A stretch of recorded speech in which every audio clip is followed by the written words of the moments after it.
Hey guys, what's up? This is Feldia, this is Stephanie, this is Teddy. So right now it is dark outside. We're using our ring light for the very first time. Easy. So there's some shadows, but it's a spooky video anyways. So today we're going to be reading a no-sleep story. And I know that my sister does these stories, so I just want to come out and say we're not copying her. We're actually copying Loie Lane, who I originally saw do no sleep stories, reading them. I've been reading no sleep for years, and the first couple of videos that Courtney actually did for her reading scary stories were both stories I sent her, so just want to put that out there in the world. This is just one story. It's not a two-person story, so there are breaks set up in this story. So after each break, the other person is going to start reading. Let us know what you think of that, if you're okay with that, whatever. So the story is called She's Waiting in the Reflection, and it's by the user the-third-person. I wasn't always alone. I used to have friends, 4 or 5 at least. Good friends, I mean, actual friends, the kind who mattered to you in your life. I'm pretty sure I had 4. I don't think there were 5. I'm going to tell this story as it probably happened. Otherwise, it'll be full of I thinks and I guesses and it must have been. So just know that this is true as far as I can put the pieces together. There's a lot of guesswork and probably a bit of wishful thinking, but I've done my best. The 5 of us were hanging out one night a couple of months ago. Me, Mark, Bethany, Zoe, and Andrew. It was a game night, so we sat around with beers and snacks and casually insulted each other all night, all in good fun. It was a comfortable, fun time with friends who go way back. We'd already weathered the storms and had eroded the rest of our group, moving, kids, whatever. Bethany dated Mark for a while and dated me after that. In addition to Bethany, Mark had dated Andrew too, and Zoe for like a week. I was the only one of us Mark hadn't slept with, and it was a constant joke that he wanted to collect the whole set. We'd had plenty of hurt feelings in the past, is my point, but we'd come through it. We were all on easy, good terms with each other. We loved each other. Andrew's the one who suggested the game. It was midnight or so, and no one was going home yet, but the card games had died down, and we were all just lounging around. Curiosity killed the cat, he called it. He made a spreadsheet and put it up online, and we all got our phones out to edit it. We each put our names in, followed by the number 10. Andrew hadn't told us why yet, but with the name of the game, no one wanted to be the first to ask. Andrew had just started us expectantly, though, grinning, and finally Zoe broke down and asked him what the deal was. It's simple, he said. Last one on the sheet gets $20 from everyone else, $80 all told. Every time you look at the sheet to see the rankings, though, you've got to decrease your number by 1. When it gets to 0, you're out. I just won't look then, laughed Mark. Andrew smiled. 2 catches.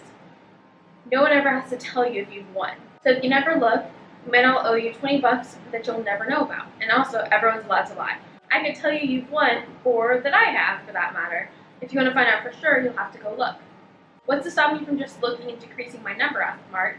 Andrew looked hurt. Basic honesty, a sense of self-worth, I added. Not ripping off your friends, offered Bethany, and Mark threw up his hands in surrender. All right, no cheating. Got it.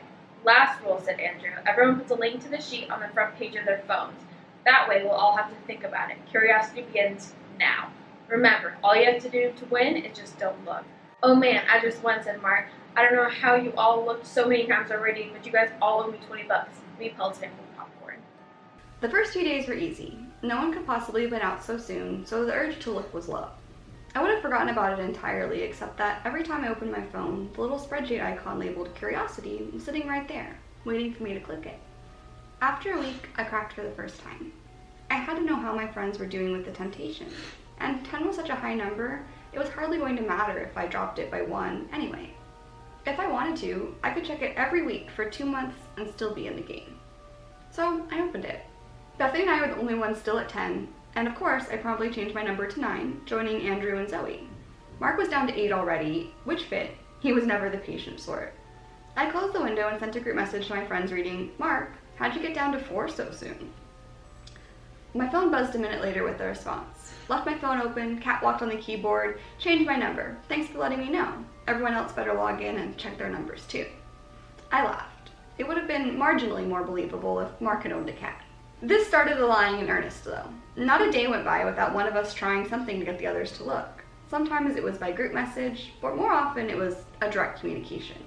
They ranged from the blatant, like Zoe's, "You must have a will of steel. Your score is double mine," to Andrew's subtle, "Mark's out. Want me to help trick Zoe into lowering her score next?" That one actually got me. I legitimately wasn't sure if Andrew was telling the truth or not, and we were almost at the end of the second week anyway. So I clicked curiosity to find out, dropping my score to 8. If I'd had to bet before I signed in, I would have said Andrew was telling the truth. But Mark was still in there at 6, and Andrew was the only one of us left at 9. I resolved to up my game. Bethany and Mark made the next move a few days later, early into the third week. Bethany sent a group message, "Nice work with the creepy interface, Andrew." Mark responded a minute later with, "Yeah, saw that over the weekend. Didn't know you could do that with spreadsheets."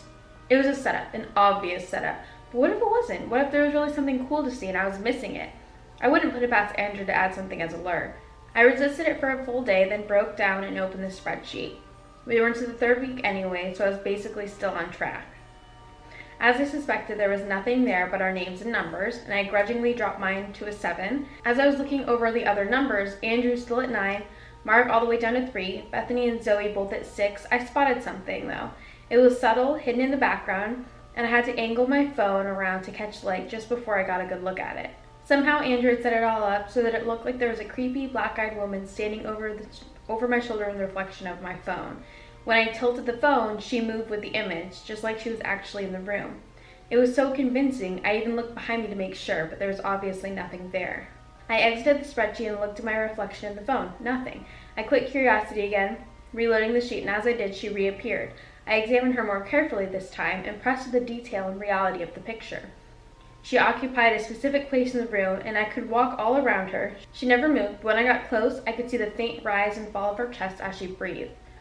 Her eyes were solid black from corner to corner, and when I peered closely at her slight smile, through parted lips, I could see that behind her teeth was more blackness, as if she was hollow inside. I waved my arm through the space she should have occupied as if she were really in the room, but of course hit nothing. In the reflection, though, I saw the slightest flicker, as if she had ducked aside and returned impossibly fast. Her unwavering stare was starting to creep me out, so I reduced my number to 6 and closed the spreadsheet again, watching her vanish. "Okay, that's seriously cool," I texted the group. "Don't know how you did that, Andrew, but it was entirely worth the 2 points I just spent."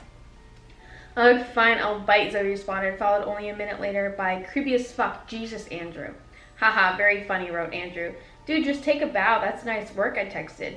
"Yeah, gotta know how you did that," added Bethany. "You guys serious? Drop the game for a second and tell me," came Andrew's reply.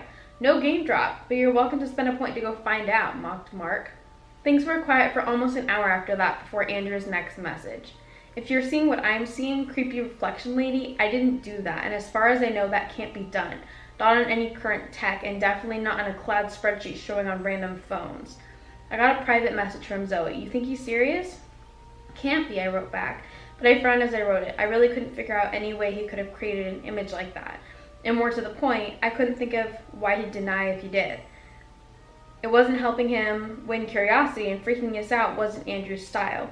Mark's, sure, but there was zero chance that Mark had done this. We'd had to show him how to add the icon to his phone when we started the game. Programming was not his forte. "Well, now you're down to 8, sucker," so I sent to the group, so at least I'd convinced her, if not myself. I was weirded out enough to avoid the spreadsheet for a while. I didn't take the icon off my phone, but instead of tempting me as it had before, I just felt a vague dread when I saw it. I clearly wasn't the only one, because partway through the next week, Zoe texted us, "You guys just want to drop the game?"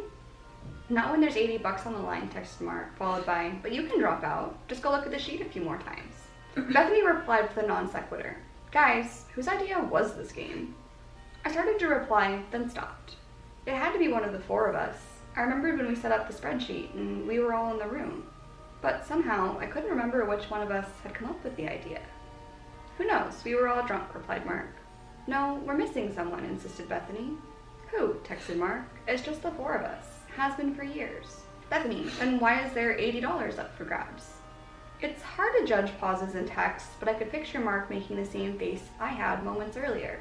I tried to remember who had suggested the game. "I must have been including myself," came his uncertain response. "No, there was someone else. Someone's been lost." "Lost? Lost how?" If there had been 5 of us, there would be another name on the spreadsheet. Reluctantly, I clicked the curiosity icon to see. I held the phone off to the side and at an angle, trying to make sure only the ceiling's reflection showed. There were 4 names, just like there should have been. Bethany at 6, me and Zoe at 5, and Mark at 2.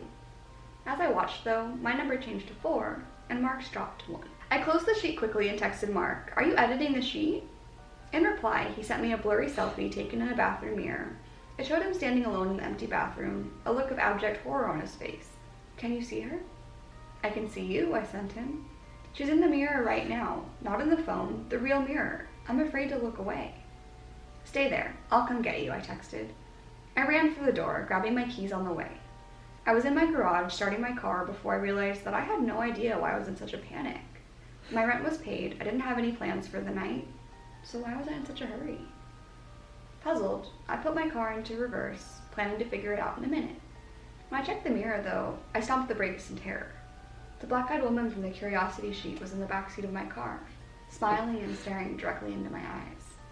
She wasn't alone either, but I tore my eyes away before I could see anything more, grabbed for the door handle, and spilled myself out onto the garage floor, scrambling for the stairs. I slammed and locked the door behind me, panting for breath. I messaged Bethany and Zoe, fighting autocorrect with my trembling hands to warn them, trying not to look directly at my phone. "Curiosity lady in reflections, don't look." "Oh Jesus, she is. I can see her in my phone," Zoe wrote back. "Bethany, don't look," I sent. Typing this looking at the floor, texted Zoe, "You guys can have the $80 if I can just quit playing." Bethany wrote, "Why $80? So we figured it out at that point. We figured out that Mark and Andrew had been lost, I don't know if those are their names, of course, but I have to call them something, and I like those names. I think Mark was strong, a big guy, maybe kind of a lump, but with a really good heart. Andrew was kind of nerdy, but not too awkward, probably had glasses. Maybe that's why he went out so fast. If she was reflecting in his glasses, he'd be screwed. As to how we set this off, I still have no idea. We talked about it for a while, I think, but that just made it worse for Zoe, and Bethany and I let the topic drop once we realized it was just the two of us. It was a bad day for both of us when we understood that we must have once had a group chat that we couldn't remember. It was getting hard to measure bad days anyway. Neither of us left the house for some time. I blindfolded myself and spray painted the bathroom mirror and all of the chrome faucets so I could shower again without worrying about seeing her in the reflection. But I forgot about the towel rack and saw her there when I was drying off. She wasn't alone anymore, like I'd noticed in the car. There were 3 other figures with her, hard to make out in the thin strip of reflection, but they were just as still as she was. But while she was smiling widely, they were all silently screaming. I spray painted the towel rack after that, of course, but I was so jittery from the scare that when I picked up my phone to text Bethany and let her know what I'd seen, I dropped it.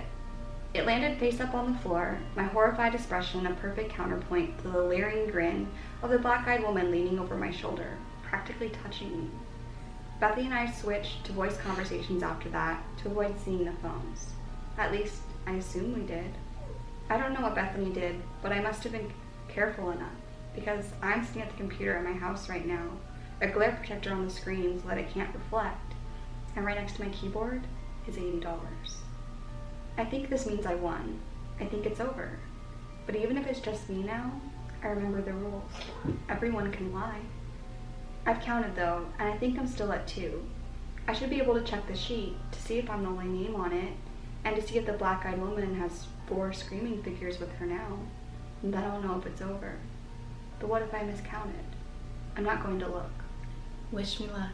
So again, guys, thanks so much for watching. We hope you guys enjoyed that story. We do want to start doing more things like this, more scary type stories. So if you guys want to see us kind of doing one like this, where we did kind of a back and forth, or if we want to start doing like some serious stories, just go ahead and let us know down in the comments what you guys want to see, and we will do our best to make it happen. If you guys haven't yet, make sure you do subscribe. We post new videos every Tuesday, so go ahead and hit down there below. So guys, if there are any stories you like and you want to see us do, go ahead and leave a link them down below in the comments. We'll take a look and see what we can do. And again, guys, if you aren't following us on Twitter yet, make sure you follow us there as well. There is a link in the description, because we post, you know, funny ramblings, and we post when there's new videos up. So just a way to just kind of stay updated with the channel. Thanks for watching. Have a great day. And get the fuck out.